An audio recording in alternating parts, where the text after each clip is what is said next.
মরণটার হাত পা পড়ে গেছে আর একে টানতে টানতে আমার জীবনটা কালি হয়ে গেল। আল্লাহ মা আমি ডাক্তারি পাস করে এসেছি, বাবাকে আর ঘোষাতে হবে না।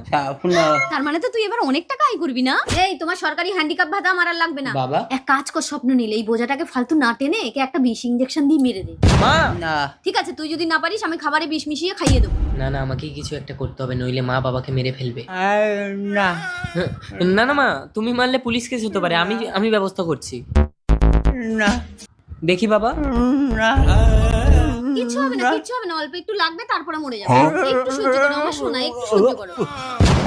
মা আমি বাবার বডি নিয়ে কলকাতায় যাচ্ছি, কারেন্টে পুড়িয়ে দেবো। যা যা, আমি একটু কান্না করি, না হলে পাড়ার লোক আমাকে খারাপ বলবে। ও মা গো, এ আমার কি হলো?